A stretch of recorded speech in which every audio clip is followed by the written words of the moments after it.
What you doing? I'm the AC, and this is Otaku News Reviews. I'm talking about Fabricant 100 by Daisuke Enoshima, Chapter 28, Judgment. This chapter came out on July 2nd, 2023, and it's a typical 19 pages long.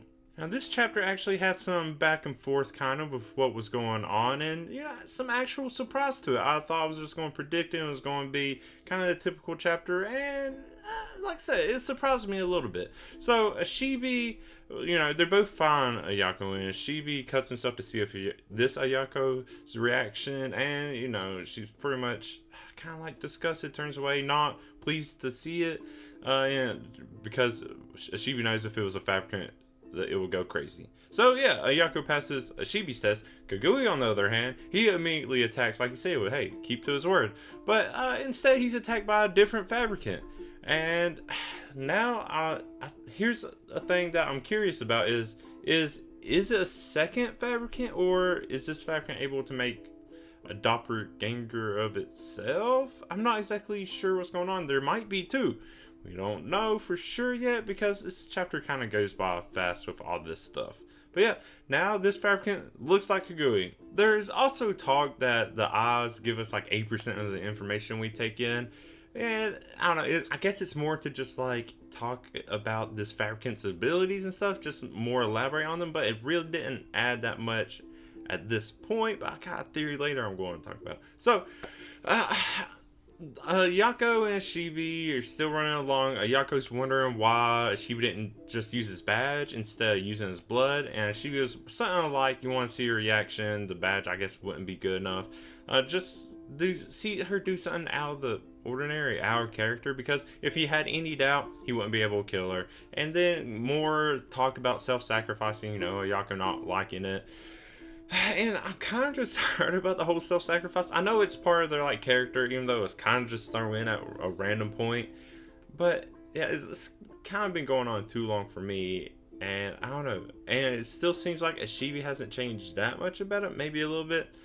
I don't know, but they keep going. They see a Kugui in a room of cages, and Ashibi immediately senses something is off because he doesn't immediately try to attack Ayako like he said he would. Instead, he embraces her. So Ashibi tells Ayako to use her badge, which is, why Ayako brought the badge in the first place, so we're not confused at this point, because I completely forgot stuff about the badge. And it works. There's a little reaction, I guess, not as big as you would think. And Ayako immediately tries to attack, but it's too slow and stabbed.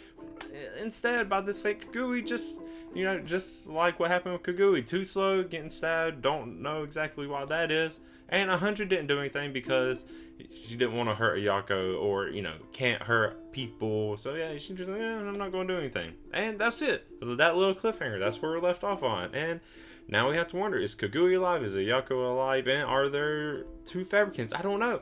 Because, I don't know. Is it a copy? Is this Fabricant just able to change things? There's a lot. Now, to my theory of like the whole eye thing, Kugui and Ayako have like enhanced eyes. They should be able to tell the difference from looking at them. Yeah, even if 80% of the information is through the eyes, there should be better. And I feel like there's going to be some kind of twist or something, because Kugui can't just die that easily. Ayako can't die that easily.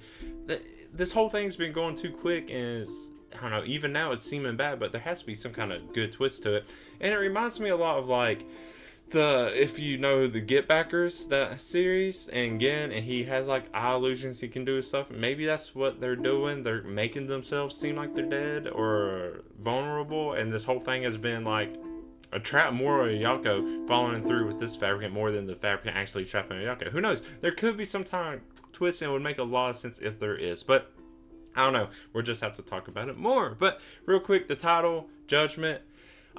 I feel like it's kind of a weak title for this chapter. Like, yeah, they used their judgment of like they're judging to see if these are the real Ayako, or judging, passing down judgment of what they're going to deal with them. I don't know. It's just like, yeah, you can make a case for it, but I feel like it's just kind of weak compared to other chapter names. But yeah, let's talk more about all of this, my theories, whether they're alive, if there's two Fabricants. You can leave comments, you can follow me on social media, The AC Stories, or email me at theacstories@gmail.com, or join my Discord, a little group there. Man, you can find links to all that in the description. But if you like what I have to say, go ahead and give it a like. If you want to keep up with me, go ahead and subscribe. But that's all I have to say about this chapter of Fabricant 100. Until next time, I'm the AC. Thank you so much, and bye.